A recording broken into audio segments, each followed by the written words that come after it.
Number 10. The Lizzie Borden Bed and Breakfast Museum, Fall River, Massachusetts. It's not surprising to learn that the crime scene for the murders of Abby and Andrew Borden has been turned into a museum.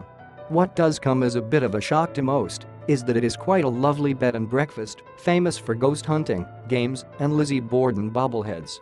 Touring the museum is not complete without spending the night in the same house in which the brutal murders took place in 1892. Enjoy complimentary light snacks and coffee while touring the house with professional ghost hunters who demonstrate the use of their equipment in the hunt for the paranormal. Number 9. Lemieux Vampires, Lilles, France. No trip to France is complete without first visiting the Museum of Vampires in Lilles, outside Paris. One can visit by appointment only to see a collection devoted to anything and everything vampire. Books, posters, props, and even the autographs of every actor who has played Dracula can be found in this creepy museum. A visit to the museum includes a lengthy discussion with the curator, Jacques Sergent, about the history of vampires in general, vampire lore in France, origins in folklore, and vampires' place in pop culture. Number 8. The Underwater Museum of Art, Cancun, Mexico. Trips to this museum take a bit more effort than most due to its location several meters below the surface of the ocean. The museum was created with the intention of drawing people away from the natural coral reef sites around Cancun. The influx of human traffic at the reefs has damaged the delicate ecosystem, so the museum was created to help reduce the damage. Visitors can take a 3-hour tour, which includes a 45-minute snorkel trip to see statues, sculptures, natural wildlife, and coral growth. Each statue is made of a material safe for marine life, and some have already begun to show coral growth. Number 7. The Salt and Pepper Shaker Museum, Gatlinburg, Tennessee. The next time you travel through Gatlinburg, Tennessee, make sure to stop by the Salt and Pepper Shaker Museum to see the world's largest collection of salt and pepper shakers.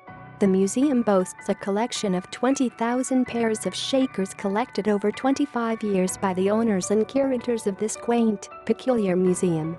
You can also see around 1,500 pepper mills and learn the full history of salt and pepper shakers while viewing examples that date as far back as the 16th century.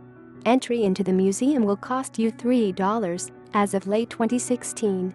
But don't worry, if you think you have seen everything, there is another salt and pepper shaker museum across the pond in Guadalest, Spain, with a collection almost as large and equally diverse.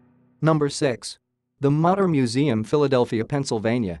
The Mutter Museum in Philadelphia is your one-stop shop to see just about everything related to the history of medicine.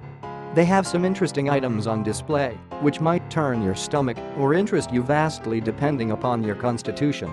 Among their collection are more than 3,000 individual bones, osteologic specimens. These aren't your middle school skeletons hanging in the corner with a hat and spectacles. These bones are examples of various illnesses, traumas, and in some rare cases, normal anatomy.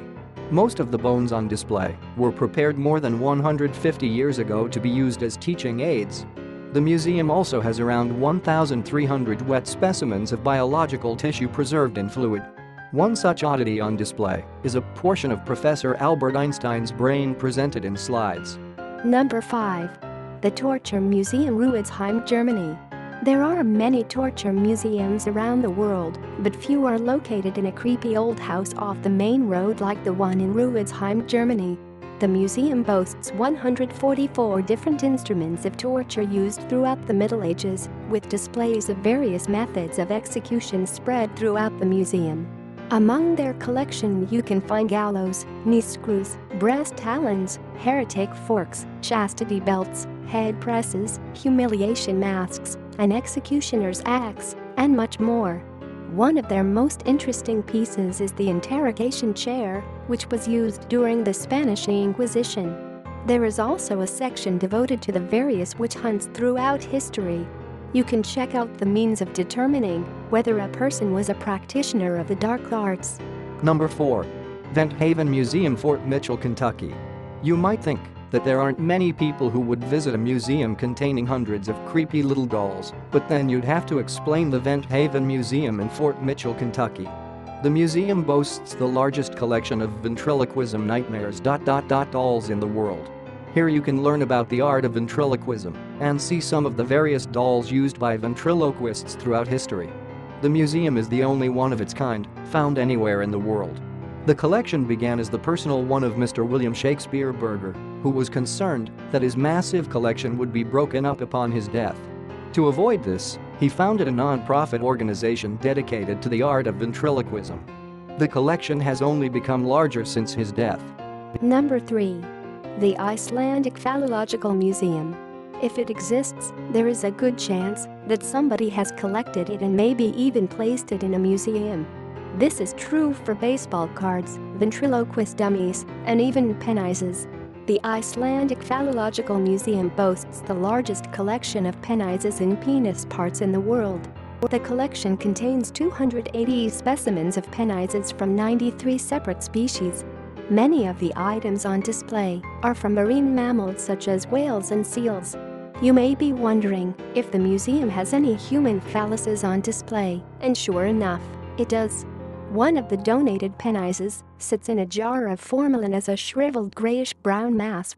This was due to an unfortunate detachment procedure that left the penis somewhat shriveled. The museum is on the hunt for a younger and bigger and better one to round out their collection. Don't think that the museum is a joke or an oddity. It may be peculiar, but they are devoted to the scientific study of the field of phallology. Number 2. The Condom Museum, Thailand. If you have ever wondered where most condoms are manufactured, you need look no further than Thailand's Condom Museum. You can find the small museum within the Ministry of Health outside of Bangkok in Nonthaburi. It's fairly hard to find. But once you locate it, you will learn almost anything and everything there is to know about condoms. However, you do need permission from the department head to gain admittance. After that, you will find a huge collection of the prophylactics as well as machines showing how they test condoms for strength and durability. The museum was created, in part because of Thailand's huge growth in the industry. It also raises awareness about condoms and their efficacy in the prevention of unwanted pregnancies and sexually transmitted diseases. On display are various phallic devices, penis pumps, and condoms from all over the world. Number 1. The Hair Museum of Avanos, Turkey. On the walls of a cave in Avanos, Turkey, can be found the largest collection of human hair on the planet, specifically, female hair. The museum started out with a rather benign story. The curator owns a pottery shop guest house, and he asked a departing female visitor for something to remember her by. She left a lock of her hair, and so have thousands of other women ever since. He opened the museum in 1979 and is included in the Guinness Book of World Records for the largest collection of human hair, which is something that few people may ever be able to beat. There are 16,000 different samples of women's hair placed along the walls of the subterranean cave. But women do have a reason for leaving their locks behind. Every year, a winning lock is chosen, and the winning lady is invited to return to the guest house and take a workshop with the master potter.